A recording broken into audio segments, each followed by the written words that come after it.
Everest, right? That's what I was told. That's well. So you're going to start off with organisms that are either getting their energy from thermal vents or that they're photosynthetic. You know, that they're going to get from the sun. But one way or the other, they're getting energy to function, for their cells to function. Now, when other creatures decided that they didn't want to get their own energy and started just eating the creatures that were getting energy from the sun, that's when you get predation, right? So this would have. Well, his question was whether or not predation came before the advent of multicellularity, which, yes, you do have single cells consuming other single cells before. I wanted to put it in story form, Grayson. Damn it. I like stories. She must know me. I want it in the video. Okay. Yeah. So it quite interesting. So on that, though, we have now. Do we have the Precambrian or even farther back of fossil records of those things, or how do we know? Yep. There's a lot of different Ediacaran fossils and trace fossils of organisms going way. Here, way let me share my screen so you can see one that even kind of looks like a trilobite. That's right. I'm on the ball. I'm right. Sorry, but that's Spragina. You can see just superficially. This is from the Precambrian. This is before there are trilobites. It looks pretty similar to a trilobite. It's not exact. This is not a trilobite, but this is Spragina. It's a proarticulata. It's from the Ediacaran before the Cambrian. Segmentation. Yeah. And this is still over 1 billion years after the first life, though. Keep that in mind, because we had and no eyes. Yeah. Well, he was just asking, do we have anything in the fossil record? Oh, yeah. Cambrian? Absolutely. Here it is. Yeah. Okay, because I know we had like jellyfish things, but yeah, that guy looks like a pretty developed wormish or something. Too. And Eulingia was discovered, I think, pretty recently in like 2019 or 2020 or something. And Eulingia is like really impressive. It has a lot of the similar segmentation patterns that trilobites use. It's kind of like a worm-looking thing from the Ediacaran. I think that fossil also shows evidence of movement, doesn't it? Of some kind. Yeah. It has evidence. It's like one of the earliest examples from the Ediacaran of like independent movement. It's seen as being kind of like adjacent to the very base of the arthropods. So and interestingly enough, we kind of have these organisms from like 3-point-something billion years ago that are still surviving today. They're actually in my state. They're called stromatolites. And they're cyanobacteria that work together to build these stony structures kind of thing. So they are, in essence, a precursor to multicellular life because they're bacteria, but they build this rocky shell around themselves. And I mean, they're not exactly what led to, obviously, if they were what led to the trilobites, they would be trilobites. But they're still alive today, doing exactly what they used to do 3-point-something billion years ago. And that's a great example of biomineralization, which Andrew brought up a minute ago, and how those processes happen even early on. And there's stromatolite structures that are billions of years old. Yeah, are there ones in Antarctica, in the Antarctic Bay? I know there are some in Shark Bay in Australia and maybe some in the Bahamas, if I remember correctly. Yeah, so Shark Bay is in Western Australia where I am. So they can only grow in very specific conditions nowadays. You go and look at them and they look like rock mushrooms, essentially. I just want to say one thing really quickly, if I may. I never truly realized exactly how little I understand with respect to biology and paleontology until I end up in one of these discussions. It's almost embarrassing. I should not know this little. Well, think of it this way, Leo. That means you can learn even more now. Yeah. Why should you? I'm curious. Why that wasn't your field? Your field was physics, right? Your field wasn't biology, right? So it's like you shouldn't hold yourself to that. It's like expecting you to know about like religious philosophy. You know, that wasn't your field. I do kind of know a little bit about religious philosophy, though. Yeah, I think Leo holds his You own get- in philosophy pretty well. I think you understand more than the average person, Leo. Like the average person on the street wouldn't know a lot about, like they'd understand basics of evolution because they're taught in school, but they wouldn't know a whole heap about it. That's I wouldn't know a whole heap about it if I didn't debate it. I had to study up on that, mate. So I think you're selling yourself a bit short, to be honest with you. Oh, Like, just totally. because more than you're Kent talking Hovind or to Kent biologists and biological chemists and stuff, you really should. Yeah. I think you're being really harsh on yourself. Stop it. Be kind to yourself, Leo. You don't need to be an expert in everything, like I actually studied anatomy and physiology and biology for like healthcare. I don't study the Precambrian era and the Jurassic age and the Cretaceous. Like that's not necessary for my field. I don't need to know that kind of stuff. But I mean, if you're an archaeologist, it would be useful to know this stuff. And I don't think the archaeologist is going to be an expert on like inertia and velocity and physics. They're not going to know about that stuff because that's not necessary for their field. And I don't think I know as much as I probably should about it. I think that biology is a weak subject for me as well. So I totally get where you're coming from, but I think you're doing fine, mate. I don't look. Can we just all give Leo some love? Don't be so harsh on yourself. Thanks Leo. for joining, Leo. Yeah, thanks for Oh, joining. By the way, it's good to see you, Yeah. Andrew. It's been a while. Yeah, I tell him. don't know how long it's been. Yeah, good to see you. I'll tell him he's a dummy because I don't want to be the only one in here. Come on now. No, we can all, and I think that's why you have schools within schools, because pretty much every little subject you could go on for years and years and years and still probably not hit it. So I was just joking, Leo. So it's No, Well, I know. the amount of knowledge is infinite. The amount of knowledge in the universe is infinite. You'll never get to the point of Still knowing pretty large, everything. And there's Is even it physicists though? who don't understand certain parts of physics. Like I know Of a lot course. about cosmology. I don't really know anything about condensed matter physics. Which is fine, and that's why you go And to I've never specialist who even knows that. heard. I've never even heard of condensed matter physics. So there Oh you my go. God, Mark. I'm terrible. Yeah, absolutely. Stupid. Well, I think that's a Australian. good thing. It's good to have humility and just say, Stupid I have my specialty in whatever my field is. That's the cool thing about like academics and sciences is that people have different specialties, and you go to those persons who are experts in those specialties. People say, "Oh, that's an appeal to authority." Exactly. Not necessarily. It's actually a good thing.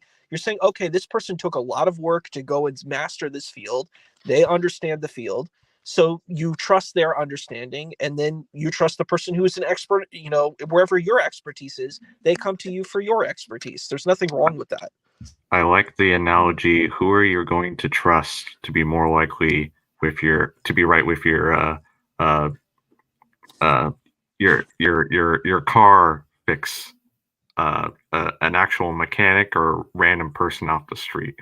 I'm going to take the Like, mechanic same thing there. for 101. Right? Yeah. For I 100 mean, we points, can I'll even take one up mechanic. it and go a mechanic or a random person off the street that says they know cars. Right. Yeah, I've saw it never on Google. trusted a random so person off the street that says they know cars. Never trust that. That's a recipe for disaster.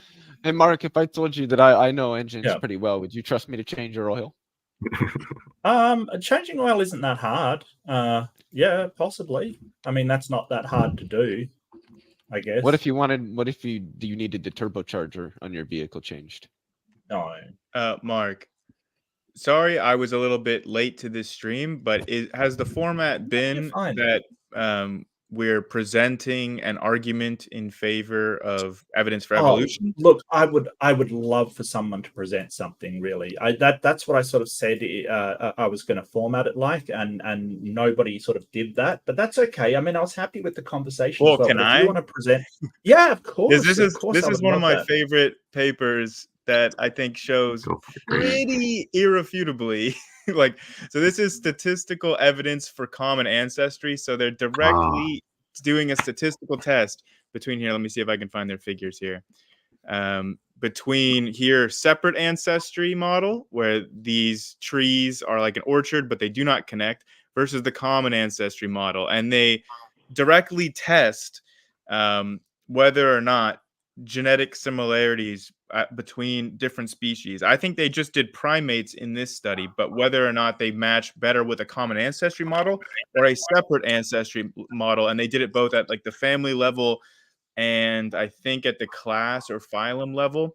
And they specifically controlled here because the creationists will always say that genetic similarities are because of common design. So they specifically controlled their design for their experiment to account for the fact that they could rule out common design as a potential explanation for these similarities by testing it at the third wobble position of the codon. So like a non-functional area of the genetic code. And what they found here, I think I highlighted it, but maybe I lost my highlight. But they found, I mean, I love how they phrase their example here. I think I had it highlighted and then, oh yeah, here we go. Indeed, the probability of the observed result under our separate ancestry model is about the same as that of correctly choosing a random one atom from all of the approximate 10 to the 80 atoms in the visible universe 21 times in a row. Yep. That is the probability that separate ancestry is correct given the genetic data. So not non-zero. Got it. You're telling me there's a chance? Can you I put meant to that up? say To so the, not zero. can you put want me that to- back to the top so I want to screenshot that? Yeah, Oh, you were okay. I talking. can just link it. I can just link the paper in the private chat. Okay, That would actually be but really in cool. case just link the paper. if my I son can- comes and calls me, because I'm at warehouse right now, and if my son calls me, I'll probably lose it, and I'm probably gonna run. So Yeah, Well, no it'll be worries, on no the worries. video if you rewatch the video, the title and the authors. I've and just stuff. put it in the chat as well, so people can check that out. Yeah, I think this is a great study because it literally like mathematically rules out separate ancestry think I to seen an this one. absurdly high degree of certainty. And Statistically. I think separate ancestry is sort of like effectively necessitated by creationism because Yeah. creationism posits the notion of original kinds. Which then leads you And to Aaron that's Ross why, and biological also challenge. I want to mention something on that creationists generally have a problem with how we can't define a species, and I want to point out that in the evolutionary model, we would expect confusion between these hierarchies of animals, like where one is designated something and Gradual one isn't, process. because it's a gradual process. The problem comes that there's confusion in the kinds between animals that are supposed to be completely differently separated, and that's the problem. It's not with if they're all part of one biological structure, you would expect that confusion, but you wouldn't expect it with clearly delineated created kinds. Right. Yeah, so just on the concept of species, it's true that like sometimes like there's no like universally true definition for a species, but it still does have utility as a concept. But yeah, what Andrew pointed out, it's a like evolution is a process of like gradual differentiation within clades. So like over time, like reproductively isolated populations get more and more genetically distinct. Right. And so it's like a gradual process. So at what point you decide to say, well, these two are now different species is somewhat arbitrary, but the underlying population genetics of what's actually going on is pretty clear and doesn't change based on how we decide to classify these things. Like Right. you do observe like a process of gradual differentiation within populations and subpopulations. Yeah, well said. Yeah, we're kind of looking at it retroactively, and sorry, this is kind of side tangent, but like it on the topic of species, it's always frustrating when some creationists at least bring up examples we have today of supposed observed speciation events that have happened too rapidly or that match a post-flood hyper speciation rate. And like you were pointing out, Grayson, when we look at those species, like the finches on the Galapagos Islands, I think is one they commonly point to. It's a spectrum of change. So they are, in some sense, reproductively isolated, but there are other examples we have where they're even more reproductively isolated. So it's a spectrum of change, basically. I think there's a problem with the creation argument, even in general. The creation argument tries to engage this space of talking about microevolution versus macroevolution. And the biggest problem with their argument is that they're saying, well, because what is the goal of what they're trying to do? The goal of what they're trying to do is saying that human beings are a different kind of animal. They're not an animal. There's some higher evolved like there's this special being that's a reflection of God. And then there's all special creation. Yeah. So this is the argument that's being made. So all of this kind of language is to reinforce that, right? That's their ultimate goal.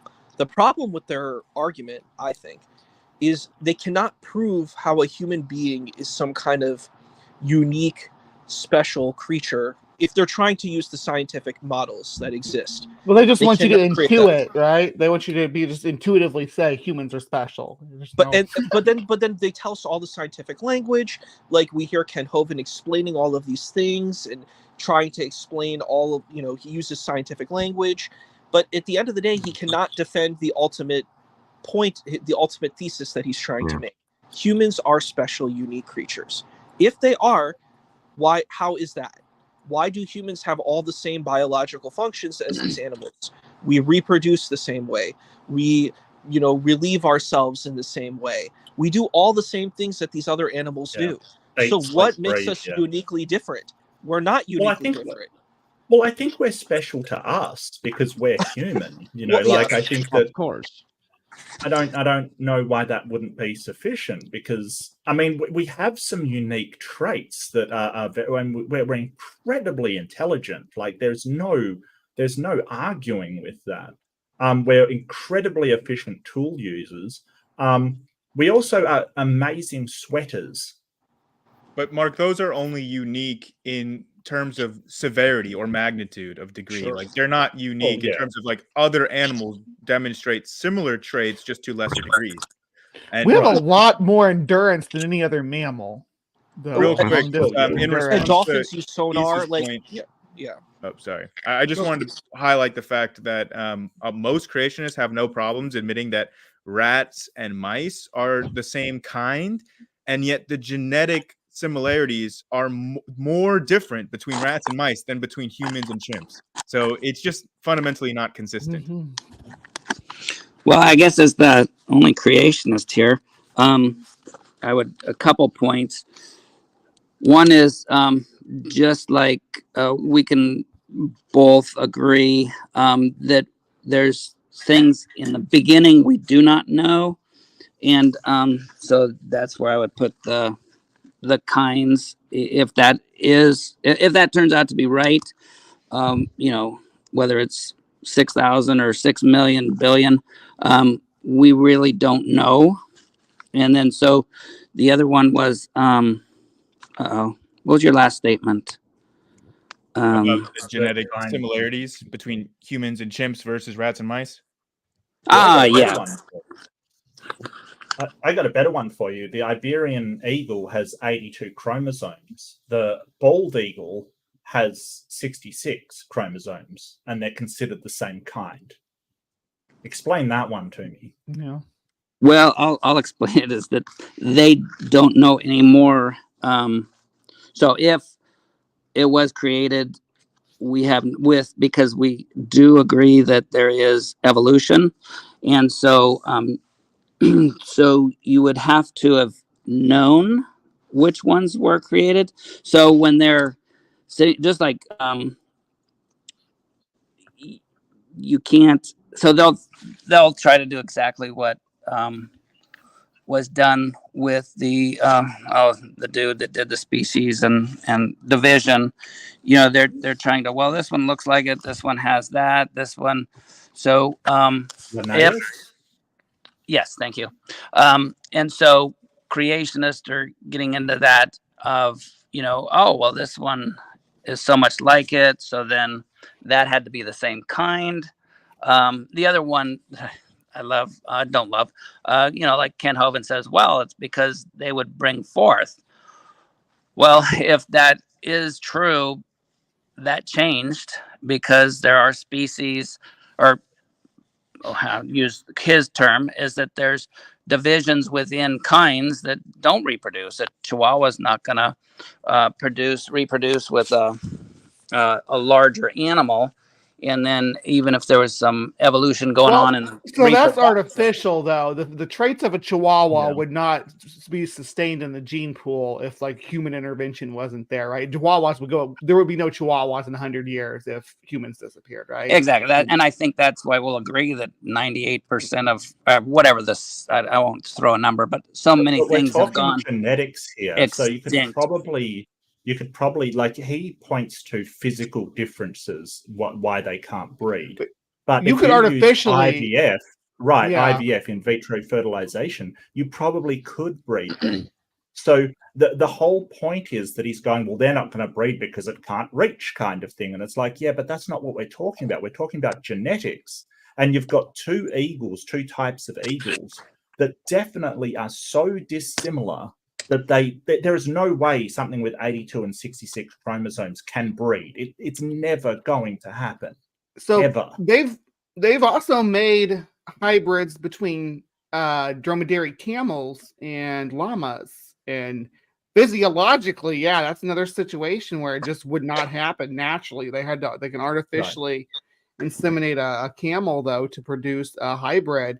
And to make it clear, llamas have been isolated in South America for about I want to say 50,000 years at least. In camels, obviously, are from Asia, so these are distantly separated animals, but they're still the same kind, and they're physically different, right? So where do you draw the line?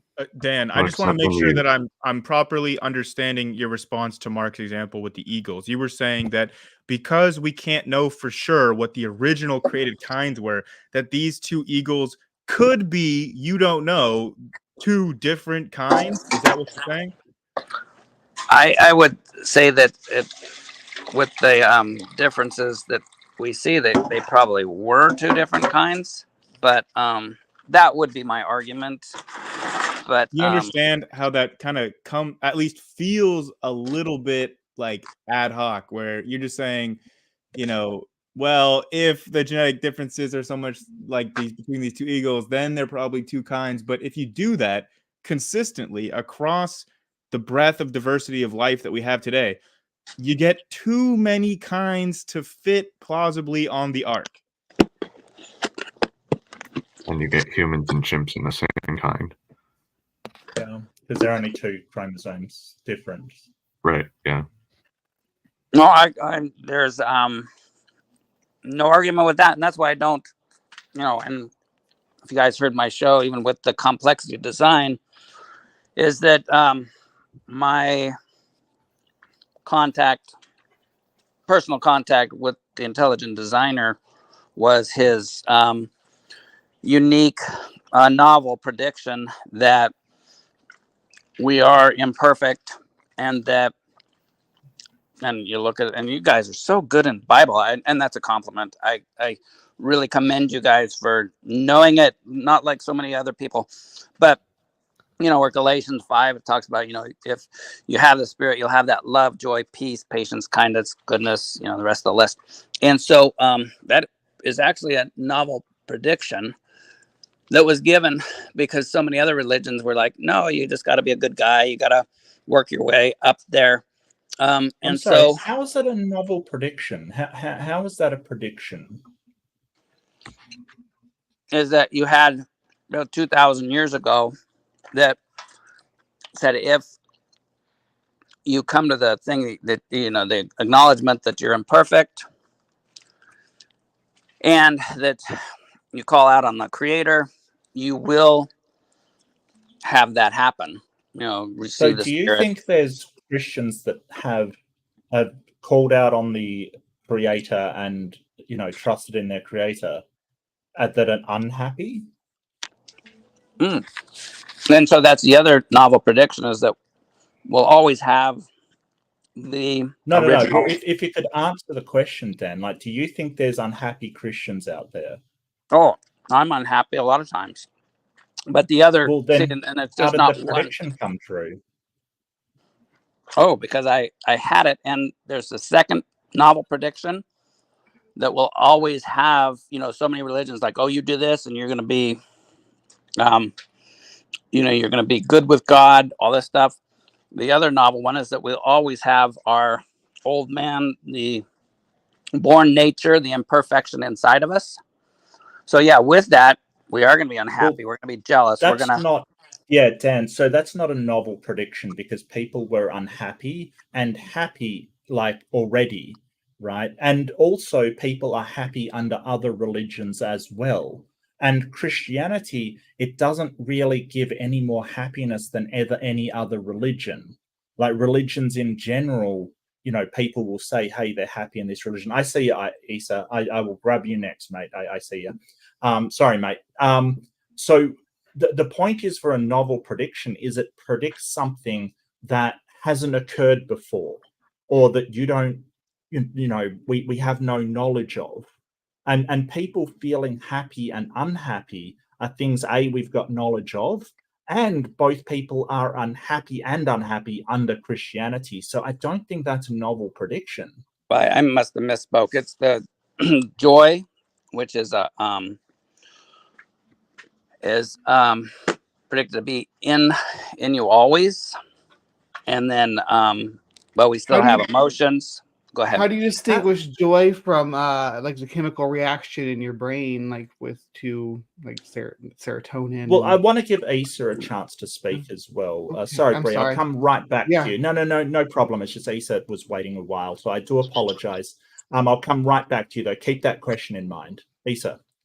Well, thank you, Mark. I appreciate that. The question I wanted to ask is something that I'm still trying to understand with the creationist model.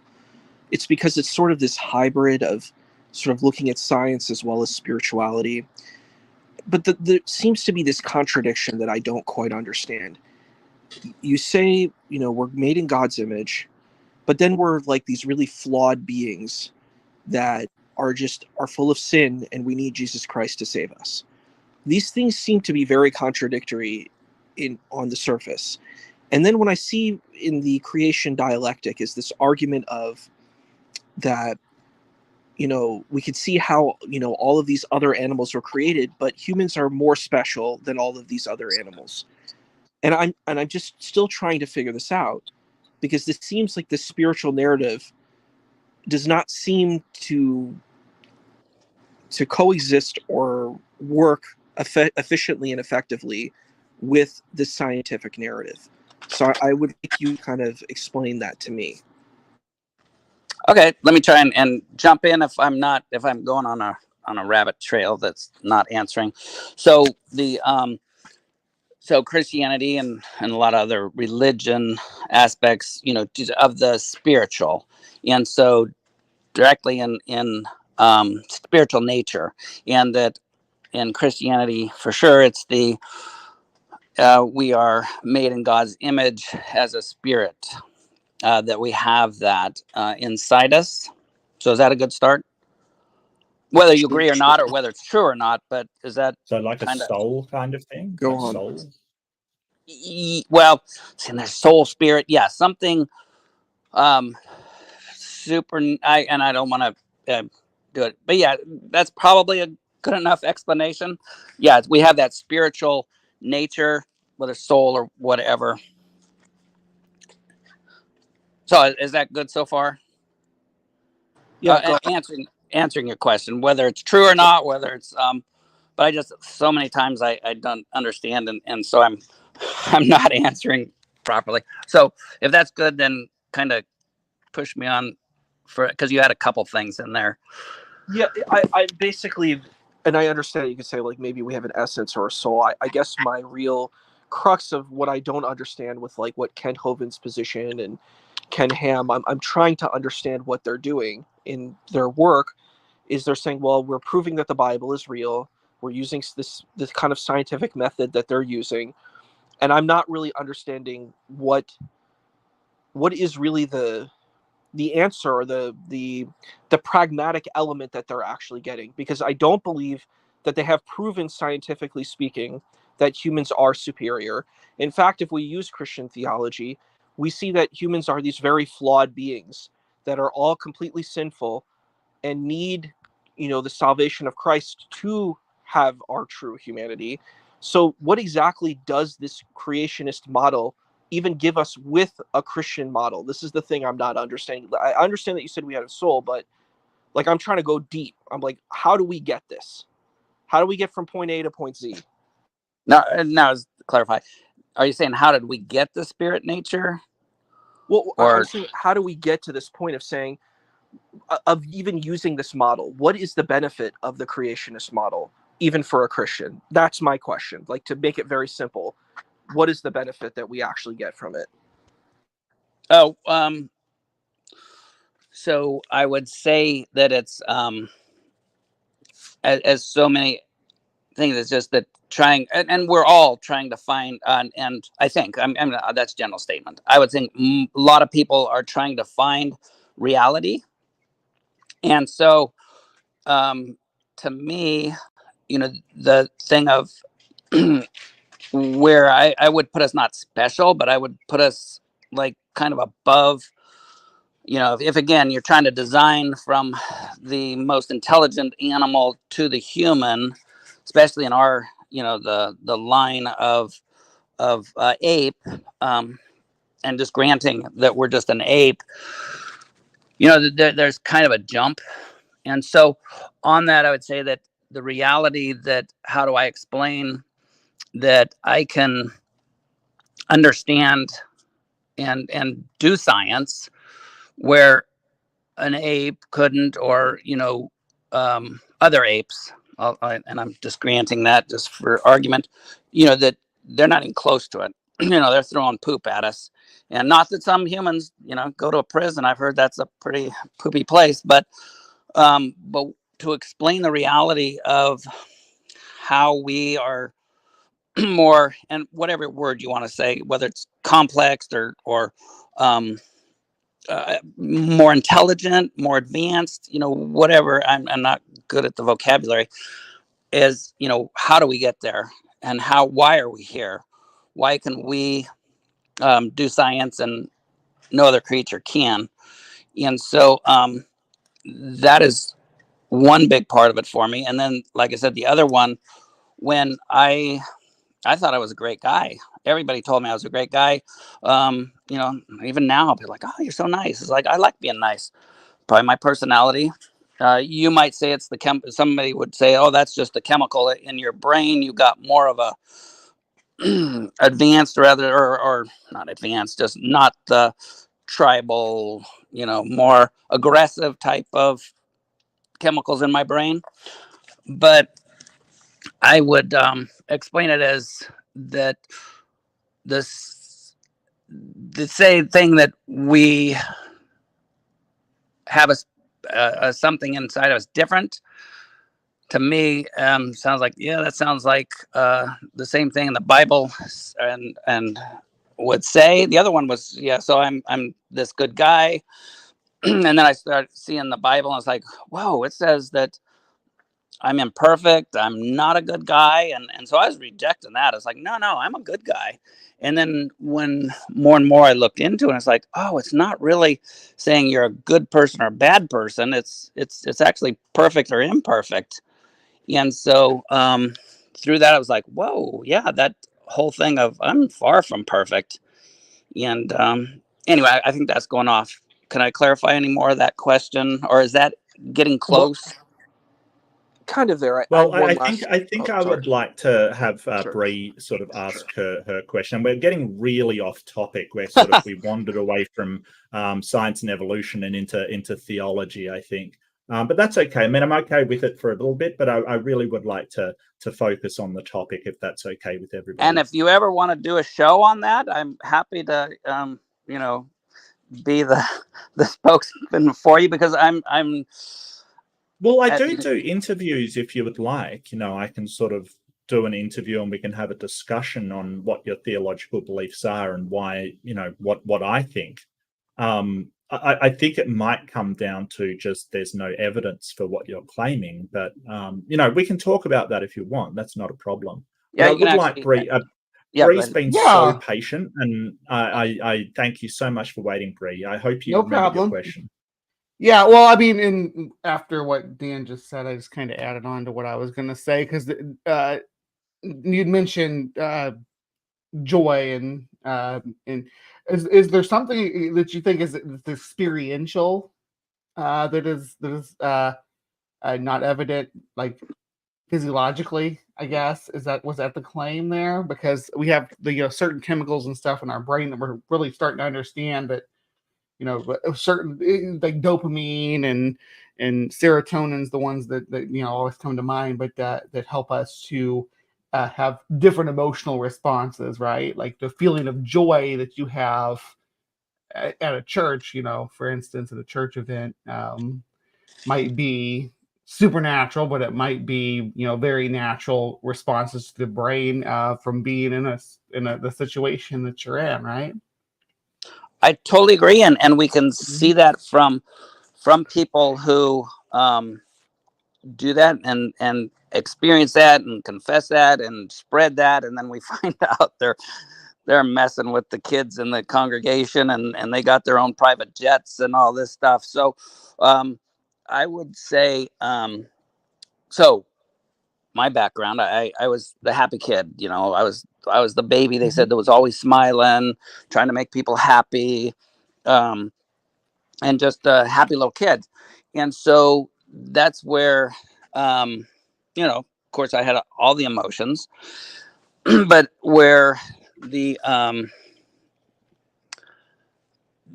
feeling of that when and they're different people, whether it's like, oh, you were born again, or whatever you guys use as when one of us wacko Christians say we went from darkness to light, or got a new nature in the spiritual realm, or whatever. I don't know. I can't hardly explain it. So I guess you guys probably don't understand either. But so there was. But other people from other experiences will have that same feeling, though, right? Like other people with other religions, different from Christian or Muslim, or even different from the Abrahamic faith, that can still have this magical feeling of the presence of the divine or whatever. People have that experience on DMT. I've noted. So yeah, I've had an experience even while not on anything, and just in a really really amazing mood. Like just really amazing. Yeah. I mean, I've told the story before. Like I was just I was having a really good day. I was with my now wife, wasn't my wife at the time, but now wife, at a Sunday market. One of those Sunday markets that just there's knickknacks and stuff, and card traders and things like that. Just one of those markets. Knickknacks and patty whacks. Exactly. Don't you dare, Leo. I will ban you. Farmers market. What now? Excuse me? A farmers market?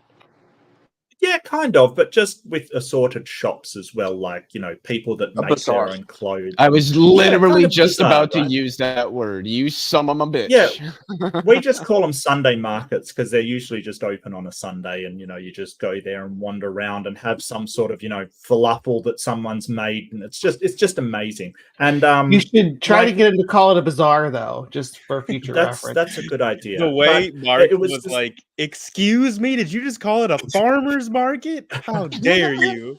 How dare you call me a farmer, sir?" So like it was just the perfect day. I was absolutely in love. And there was one of the vendors there, one of the people on the stalls was playing Patchable's Canon in D, and it was gorgeous. I'd never heard that version before, and I cried. I actually thought it was so beautiful. Just the being there. The person I loved with me, holding hands, all of this, sense around me, and it was just a gorgeous experience, with people smiling and buying things, and just a beautiful experience of life, just life happening around you, with this gorgeous music, orchestral music playing, and it was just a wonderful feeling. You can have that about life and about these things and about beautiful sights and nature and things without any God. You don't need it. Well, and that Aw, is the argument. And but so going back though to the complexity. No. It's not an argument. Like you're sort of said, hey, I have these experiences, and I'm saying, yeah, I've had that experience too. What you've described, I've had too, and what people describe as this blissful experience, I've had too. And I have never and do not and probably will never believe in a God. So how does that happen without a God? Like, because your main claim was believing in a God will give you these experiences. Oh, okay. Good clarification. Is that so like you, I like I said, a happy kid, smiling all the time, and so there is the things, the chemicals in the brain. I'm just saying this was and above and beyond my normal nice guy, happy kid, you know, Your experience. newlywed husband at the before that. So it just But that there's the it was God coming different. into it. Well, it was the and you probably heard the one where Jesus said, "My yoke is easy, cast your cares on him." And that, so it was a novel experience up above, totally. So that, I mean, you get married. I got married at 20. So yeah, those chemicals were going. It was like the euphoria. Oh, if that's the right word. The happy feelings, the joy, real joyful experience and all that. It's just, this was different. So to try to figure out that reality that it happened, even with me rejecting it to begin with, was the difference. And then like right now, and we can go into, I guess it's more ethics, not the moral thing, but it's like, why would so I mean, you guys are all seem like really nice people, cool, go about your lives. Only everybody needs to joke at somebody, and Christians, we do give a good thing, and that's why it was really cool. I'm not offended by that because I'll joke at you too. But that, Well, it's not just that we joke at Christians. That I personally believe that religion is harmful. that's a great point, and that's what kind of is kind of to me an evidence of reality that there is something, because and we talk about, and I don't think she's here, but she's talked about it herself, was Cindy Lincoln, and how she had a baby die, or a young child die, and that the religion is Cindy's what a lovely person. Cindy is really nice. Like, so I don't. I'm not sure why you're bringing her up. I kind of feel a little uncomfortable. I just want to make the clarifying point here that the majority of Christians are not young earth creationists. Like, I don't make fun of Christians, I make fun of young earth creationists. They should not be conflated. Oh, and that's fine, because you guys make fun of each other too. So I'm just saying that's part of community. I think part of our civilization. You make fun of flat earthers. Do you think flat earthers' arguments are a bit ridiculous, or are you a flat earther? No, I've been in an airplane, so because we mentioned Hovind earlier. Well, we mentioned Hovind earlier, and he sort of says flat earthers are ridiculous, they're stupid, kind of thing, which I wouldn't go as so far as to say that. I wouldn't just insult them like he does, but I do think their arguments are really substandard and sort of don't hold a lot of weight. What I'll sort of say to you is that the young earth creationist arguments that I hear are on the same level as flat earth. Okay, yeah, and that's fair. We're different, but my point was, I won't say Cindy, but it wasn't anything bad. I'm just saying about you who say that, because it's everything she said, and it has nothing to do with Kent, is that her religion gives her hope and purpose that she will see this baby again. And so I think that's a beneficial thing for a person, especially mother, because I don't think you and I can appreciate that much. And that would be the biological connection, although I'm really connected to my kids, that, people go, oh, just toughen up. When you're dead, you're dead. But some people are not as emotionally strong. And so I would say religion for them, and some of them that I don't really think are actually religious, but they're using it. I mean, they are, never mind, forget that, is that religion is good for them to get them to wake up the next day and be productive. So now the negative is saying, Mark, you're going to hell, and that's just Christian. There's other, as a Buddhist, I say, you're not that good. Come on, Mark. I cannot express to you, I cannot explain to you how little people telling me that worries me. I cannot explain. It would be like if I said to you, hey, you better watch out. There's a boogeyman under your bed. It really is just something that you just go, okay, sure. What are you supposed to say to that? No, that's good. And that's why even people like evolutions and some creations like, Dan, you're so ignorant, or you're gullible, or this, like, whatever. Not hurting my feelings, because I'm not a genius. I don't think anybody is. I mean, I'm not said not that. I don't know all knowledge. So yeah, I am ignorant in a lot of areas. So yeah, good. So, but my point is that some people need religion, and even if it was a religion that I would disagree with, but I still think that's a positive thing for them, and that the naturalism or humanism does not give them a purpose to get up in the morning. Then, so what if you question that? What if you question, is it true that some people actually need religion, or could it just be that they're getting something out of religion that could be gotten out of elsewhere, like a secular community, or something else that would get them out of bed in the morning? Why does it necessarily have to be religion? Well, so that example is that, I haven't lost a child, and I'm not a mother. From what I heard about it, women even thinking they will see that child again, or I knew one lady that she was in her 80s and she was still just like totally depressed over it, and she was a religious person. And so what I'm saying is that you can't get that out of a humanist who's saying that, buck it up. They're compost. You might be able to see them. I don't think humanists take that approach. Here's a question about that lady. Humanist. I don't think humanists.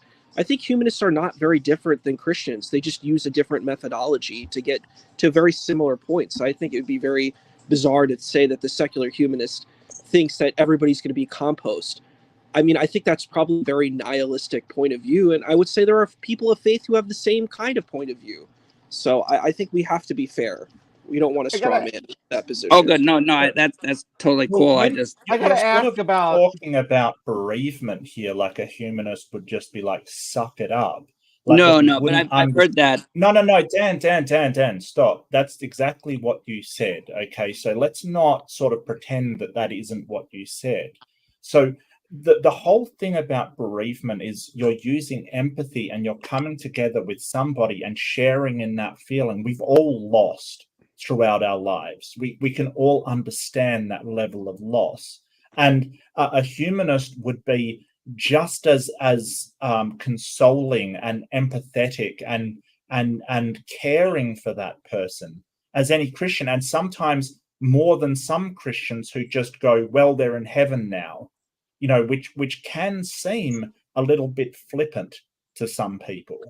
But my point is, for that person who, if they weren't holding on to the thought that they were going to see him in the next life, would not get out of bed. So I'm saying, as a humanist, you have no answer to that, except for I've gone through it too, whatever. Why not, dude? Yeah, seriously. Why? It's sort of so. Just because we lose people doesn't mean that there isn't anything worth to live in life. And if that person were alive, they would want you to continue. They would want you to live their life. They would want you to find more loves. They would want you to, and see. Here's the thing: a humanist, because this is our only life for somebody who's a materialist, it's that much more precious to enjoy it while we're here.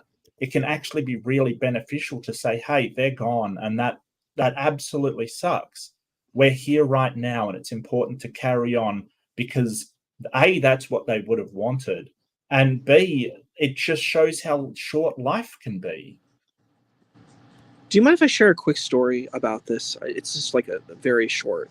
Is that okay? Sure. About this particular thing. So I want to tell a little story about a Christian person who became an atheist. He's a YouTuber on he's a YouTube channel called 43 Alley. And basically this young man went to Christian school. He went to a Bible college. And what happened was he had a Jewish rabbi come into his class. And the Christian students were kind of shocked. They're like, how's this, they wanted to know what this Jewish rabbi thought.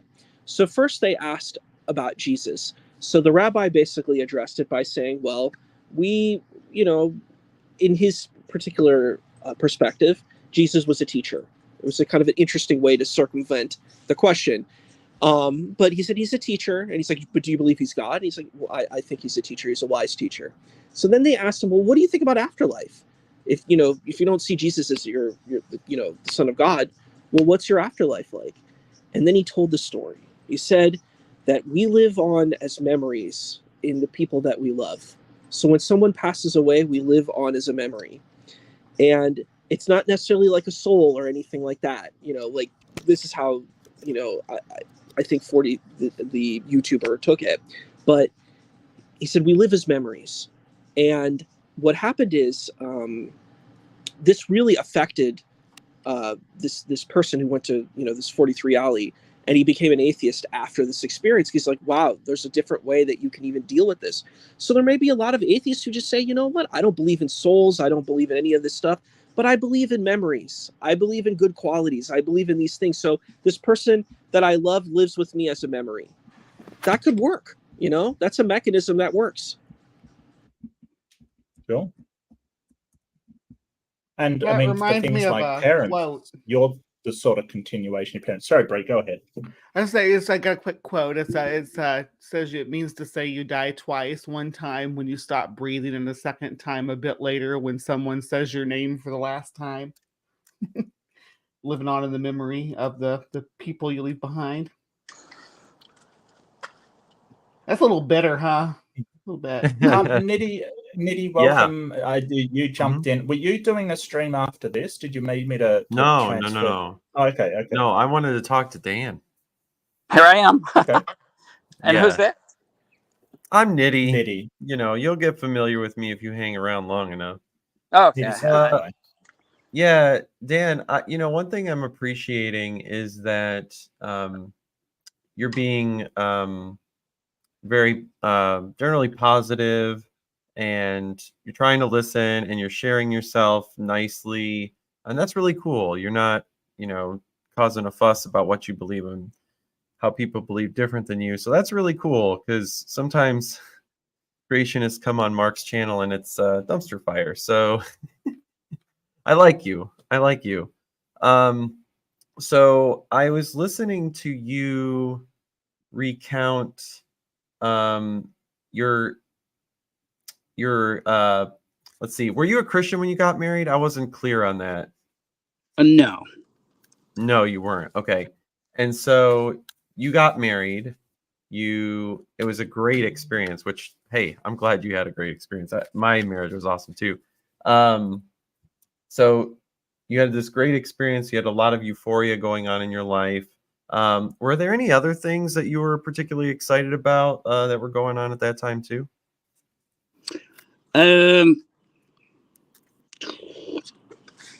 Yeah, let's see. I started my landscape career about then, although I wanted to be a nursery guy. just growing the plants, but it doesn't make the money that the landscaping does. But that would have been the main thing then. So, and that actually, back up, because definitions, I was raised in a kind of a secular Catholic family. And so some people would classify me as being a Christian back then.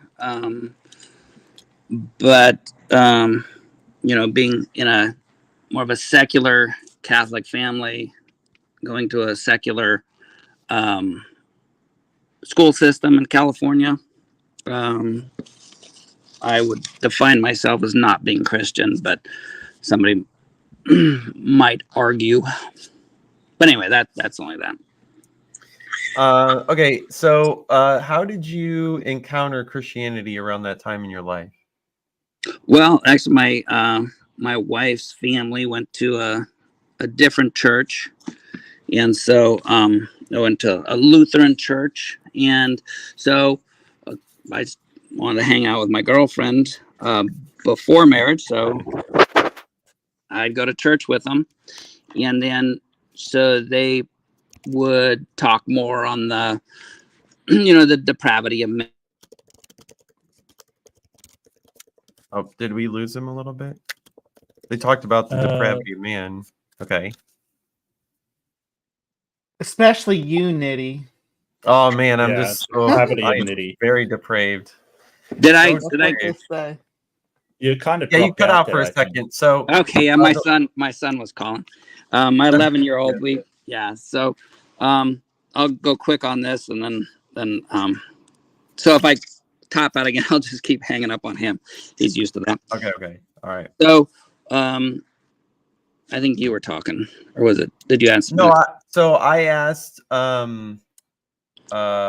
you heard about Christianity. Oh, okay, yeah. You wanted to go with your girlfriend, and then you started hearing about total depravity. Is there anything you wanted to add to that?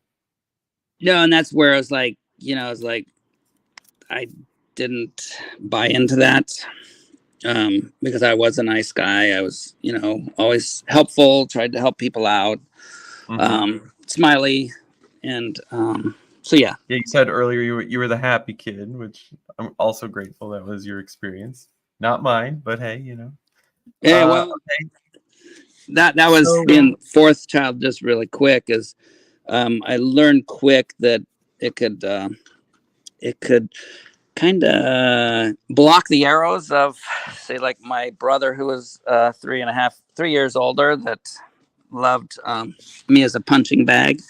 So but I was even a happy baby, so that probably didn't affect that part of it, and he didn't affect me out of it. So you said that initially you weren't buying the message that you were hearing about total depravity. Why is that? So wait, no, I already know why. You thought you were a good person. Okay. So what started to change your mind that total depravity was true about you? Well, part of it was that I was used to making people happy. Mm-hmm. And being able to, either class clown or getting people from being like wanting to beat me up to, laughter. And so that changed really quick when I had didn't quick, but once I had, let a woman into my life that then is, telling me the places that I'm not perfect. And oh, you're talking about your wife? Correct. Girlfriend. Okay, that's like you got some, other woman walking up to you like, you suck. What's wrong with you? Your husband, your wife. Right. Yeah, so that would have been, it's like, whoa, no, I'm this good guy. You should be able to be happy and da. And then so that's then getting just more into my own brain, and it's like, whoa, a lot of things that I my motivations would have been if and actually right now people are like, wow, you look in people's eyes, that's so cool when you're talking to them. And it's like, yeah, I learned really young to look in somebody's eyes to see if they're about ready to bully you or not. But I got into my personal motivation for why I thought I was so good. And Yeah. Got it. yeah. Okay. So you're saying that the conflict that you had, or some of the conflicts. I'm not going to say all of them. Some of the conflicts that you had in your marriage started changing your mind about the quality of your character. Is that accurate? I would question it, but that's Okay. where the actual, conversion time, whatever, Christianese you're used to, why it was so much of a lighter day, because I was still rejecting it. No, I'll be able to do this, and I'll be able to make her happy here, or I'll change that, and then I'll my motivation will be nicer, like a good person really should be. Anyway, that was it. Okay, so you started to see, sorry, is it accurate to say that you heard that Christianity could do these things for you, or that a relationship with Christ would do these things for you? Oh, sorry. My son phoned in again. So repeat that one. Yeah. So at that time, you're recognizing that you're not the kind of person you thought you were, and you were rejecting the idea that you were depraved, but yet you were hearing that Christianity could change these things in your relationship, or could change these things about you. Is that accurate? I think you're putting too much thought behind my processes. Hold that for right now. I'll say It's important though. I'm trying to understand you. But because I was kind of naive in a lot of stuff, and so yeah, on it, I don't think I really just got it. I wasn't understanding what was going on. That's Okay. how I put it. And I'll think about that more, because that is Well, that's okay. We're way off topic as well. Okay. I did want to mention that and bring it down. Rodney wanted to ask something about conversion evolution, but I think we got sort of off on a tangent. And I think I'm going to wind up, because we've gone so far off topic. It's not funny. But Dan, you're always welcome. I would like to talk to you about it. I'm sure Nitty would like to continue the conversation, and you can come hop over Nitty, my channel. Where were you trying to go with that line of questioning? Like, where were you Well, trying let's to put that. Let's put that. Put on hold, because now I want to go to the end of the road really quick. Okay. Grayson asked a good question. Basically, here's what I'm interested in. I'm interested in whether or not there's some kind of process for deciding, is Christianity true apart from some feeling benefit? Some was that kind of considered before converting, right? Is it that Christianity seemed to offer these personal benefits or hopes for you, or was there more to it than that? Did you look into what do people say about the truth of the Bible? What are good reasons to believe in this kind of particular God? I wanted to know if there was that kind of process happening at the same time as your conversion or not. Yeah, so that'd be a no. So it got down to a point where I was just like, okay, God, if I'm not what if what has been telling me is true, go for it. Let me see, because I'm still thinking I'm a pretty good guy, even though that. And then it was just like and I can't even tell if I was asleep or awake, but it seemed like I was pretty well, that half sleep thing.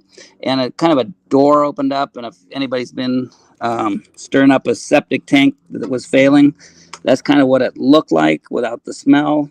And which was like, okay, that is you, your reality.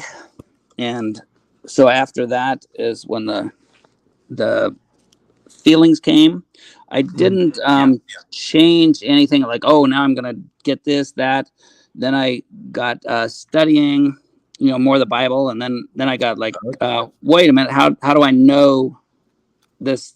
What I am hearing is right.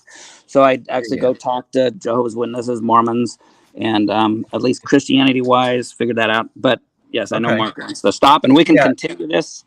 Well, Yeah, that'd be and great, I might but, wrap it up. I'll give everybody a sort of final statement, because I like to do that and let them sort of sum up their thoughts on the stream and the topic of the stream. It's just I really want to stay on topic, and I've let the conversation go because it's in. Don't get me wrong, it is interesting. Like, it really is interesting. And Niddy, I know you have questions, and I think it's really interesting. It's just not the topic, and I do want to do the right thing by the audience. One thing that I'll just sort of sum up my thoughts. I think that we touched on just two real sort of evidences for evolution, but there are so much more out there. There is a mountain of evidence. Like, it's so much, it's almost overwhelming. And one thing I want to leave you with, Dan, I'd really like you to think about this. Think about whether you are following the evidence to the conclusion, or whether you have the conclusion first and you're fitting the evidence in with your conclusion. Like, really think about that, which one you're actually doing. But yeah, I thank you so much for coming on, Dan. Really appreciate it. And thank you to everybody for being on. First off, I'm not sure who was on first, but Dan, do you want to give sort of brief summation of what you thought, and maybe just a summation of your thoughts on evolution and the topic?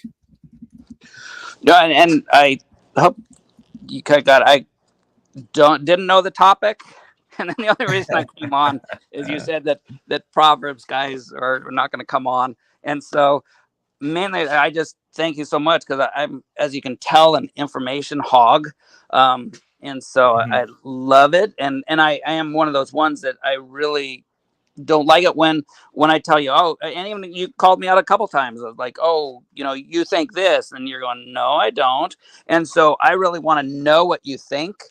So I don't do a Kent Hovind that and all people do that. I mean, nobody's perfect. And so that's why I came, and Mark, I really like your style. And so, and otherwise I wouldn't be here, because, there's other atheists and thing that I talk to, and they're like, oh, you're an idiot, go away. It's like, no, come on. I might be an idiot, but I still have questions. And so anyway. I think we're all idiots at some point or another, Dan. That's the thing. Like, we're all idiots occasionally. It happens. I do. And so that was it. And I'm going to run. And then my name is actually my channel too. I got some things on landscaping, but you can always just send me a message. You don't have to look at them. Just, put a comment down. Hey, here's my channel. And I can come. Your channel will also be in the description, along with everybody else's channel as well. So I've just updated that. Oh, well, cool. So Niddy, you want to talk to me ever? Send me your link, and I'll come to your station and question. But I better go get my son to bed. Go hang out. No worries, Dan. All right. Yeah, absolutely. You guys have a great week. And Bumblebee, do you have any thoughts you want to sum up with? Any final feelings on the whole thing? Yeah, I do want to say I appreciate Dan for staying here, so we could kind of have someone to represent the evolution, the side that rejects evolution, I should say. I don't know if Dan wants to take that mantle of rejecting evolution, but I guess evolution questioning might be the way to describe it. But I thought this was a pretty fruitful conversation. I really appreciate Mark putting this on. I'd wish more people had from the other camp had showed up, so we could have a real rumble. But it was nice nonetheless. Got off topic, of course. You all know everybody here knows at least I think would know that I accept that evolution is the most reasonable explanation for the diversity of life that we see on Earth, right? That there's a good foundation in the fossil record, that our genetics seem to point to it, and at this point to grant any other proposition seems kind of silly. So that's my thoughts on evolution. If you want to see more of me, I got my own channel, Hive Sci, where I talk about debunk bad science and supernatural nonsense. So yeah, come check it out. Sleeping on the links. I'm sorry. I'll Yeah. get my act together one day.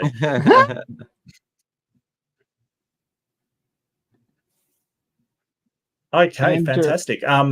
Niddy, do you have anything to add? Did you want to sum up your thoughts on this one? Well, first, Grayson, respond to my email. Okay. I do not have an email from you. What? All right.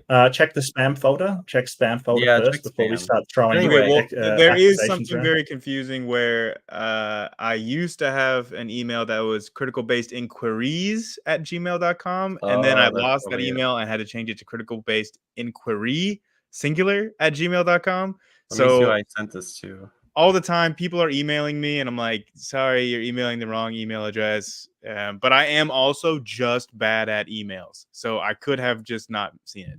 All right, you said it's inquiry instead of inquiries? Yes. Because Okay, so you can only ask a single question to that one, though. You can't ask multiple. Just one inquiry. Dang it. All right. I'll work on that.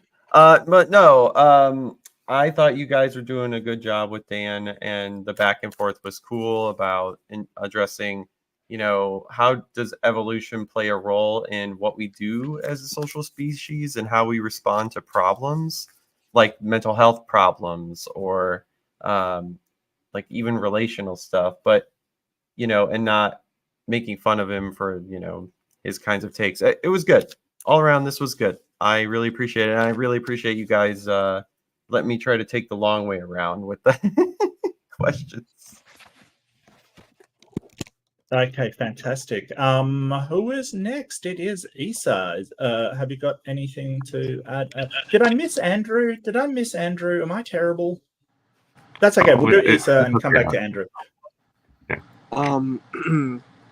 So I think one thing for me is I don't think faith and evolution have to be at odds with each other. And I think that is a problem with some aspects of what people are calling the creation model. And I think that particularly for me is an issue. And that's my it's kind of my umbrance in this conversation. I don't think there's really any problem with those spaces. You could say God created evolution. I don't think you have that problem. I just think that people make a lot of assertions, and it's kind of bizarre to me. That was the kind of questioning that I had tonight. I'm like, how can we have this standard of saying humans are this utmost perfection, and then you're saying humans are also extremely flawed? I'm like, which one is it? Because these things don't really work well together. It's like oil and water. So I didn't really understand that. And I think at the end of the day, if that helps people with their, with their life, and this is what they need to rectify, I think that's fine. I just think it's weird to use theological thinking and trying to use scientific thinking and trying to fuse them instead of just saying, well, here's the science, here's the theology, and they run in separate veins, and that's okay. That's where I stand. Thank you. Peace. Okay, thanks, Isa. Really appreciate you coming on, mate. Really good. Andrew, sorry to miss you, mate. I don't know why I did that, but you're going to be talking with Grayson. Are you going to be streaming it? No, I don't have a channel. So. Okay. No, that's fine. That's fine. Do apologize. I thought you did. I found you somewhere. No, that's fine. Not a problem. But have you got any final thoughts? Hang around Would you like to wrap up? Oh yeah. I think this was a good discussion. Covered the fossil record and other things. I was going to bring up one line of evidence related to protein evolution, but we'll have to do that some other time. But sure. Yeah, I think the overall evolution, the evidence for evolution and common descent in general is overwhelming. And yeah, I appreciate you having me on, Mark. Thanks for letting me discuss these things. I know I can get pretty passionate about it sometimes, but I hope I can join more of your live streams in the future. Sure, absolutely. Not a problem at all. And Grayson, do you want to wrap up? Do you want a few final words? Yeah, evolution remains undefeated. These creationists, I mean, Today, obviously, the guy said that this wasn't exactly his forte, so nothing against him. Yeah. He was a good sport for participating in this, being the only representative for the young Earth creationist side. But like, even the expert, the PhD creationists, they cannot even offer any kind of suitable, like, good argumentation against evolution. Like they can like pass it off rhetorically as being valid, but when you dig into the facts, like, there is no response for the study that I showed showing it's like statistically impossible for separate ancestry to be true given what the genetic data is. And obviously, there is no creationist explanation for things like the ordering of the fossil record, index fossils, radiometric dating. There's the heat problem. There's literally countless issues with creationism, and creationists are unable to identify even one valid problem with evolution as a theory. So, yeah, it remains undefeated. This was quite, I'm surprised. Well, I'm not surprised, but all the creationists that think, I get the DMs, guys. I know that there are creationists out there that think that they can easily disprove evolution. I see y'all commenting on my videos. I get emails from you people saying like, oh, here, I'm going to quote one because I was supposed to be having a debate last night with this guy, and then he never emailed me back. And he started off so strong. He literally said, and this is a direct quote, I'm reading from his email now, "I am the epitome and the apotheosis of evolutionary biology scientists. We have zero evidence for macroevolution. I shall debunk you." Like, I literally hear talk like this from creationists all the time, where they talk this huge game, and then I emailed like, "Hey, here's the time and place." He said, "Sure." And now, guess what? He's nowhere to be found. He hasn't responded to my emails in the last few days. This happens all the time. You talk a big Do they game. always talk like Batman villains? Yeah. Like they're in my DMs talking all this good, and then when I try to schedule something, all of a sudden they drop off the map. They start ghosting me. So this is the case for all the creationists I've found. None of them are able to offer an actually rigorous, valid, and empirically supported criticism of evolution, or much less debunk the theory. So my DMs are open, guys. I gave my email earlier, criticalbasedinquiry@gmail.com. So Hey, the hey, debate, Mark. they're open. Slide into Grayson's DMs. It's open. You heard him. It's all open. Go for it. What's up, Andrew? Would you just quick request mind highlighting Nitty's most recent comment? I think just real quick from the side Nitty's chat. most recent comment. Oh, Where? Oh my God. In private chat? I don't think I can do that. no, YouTube chat. In normal chat? Why do you do this to me? Nitties. I'm sorry. Nitties. That How raises far back his is it? anxiety level. How far I'll back post is it again. I need a producer. Yeah, thanks. Oh, hang on a sec. I think I Sorry, saw it was just a joke I was going to make.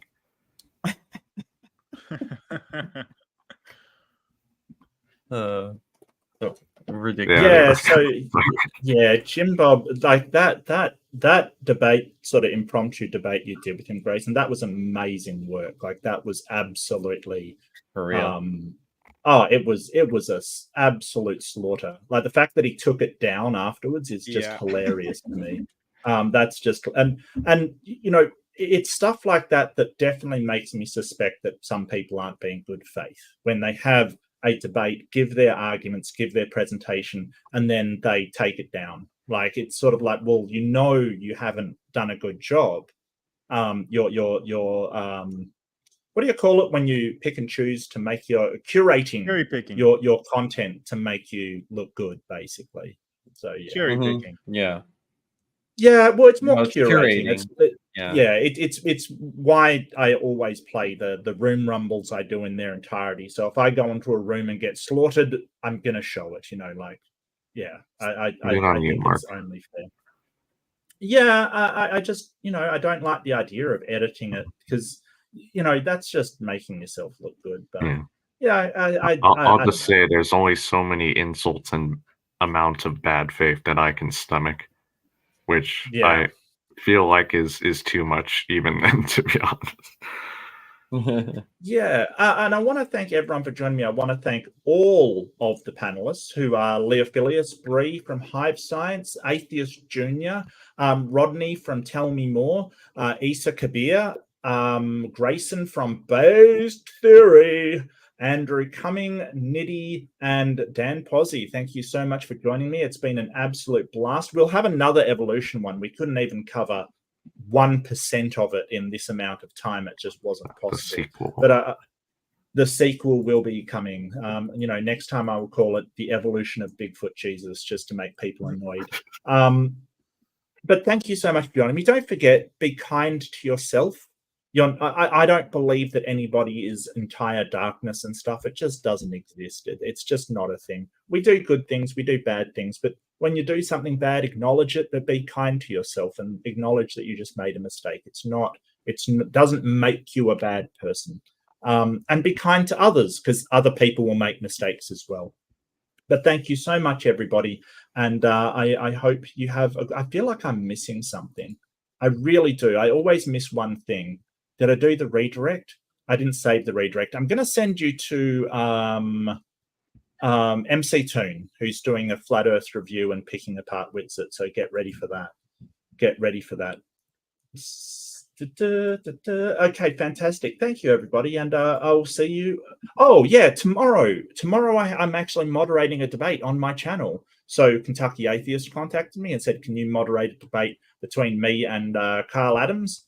And in a fit of madness, I said, "Yeah, sure, why not?" So if you want to, come back tomorrow and we'll be having a debate. And the debate topic is, was there a global flood? So it should be interesting, if nothing else.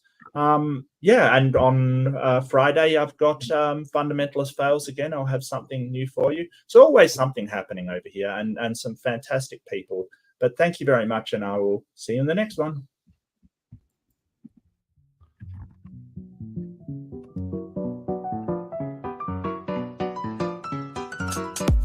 Excuse me.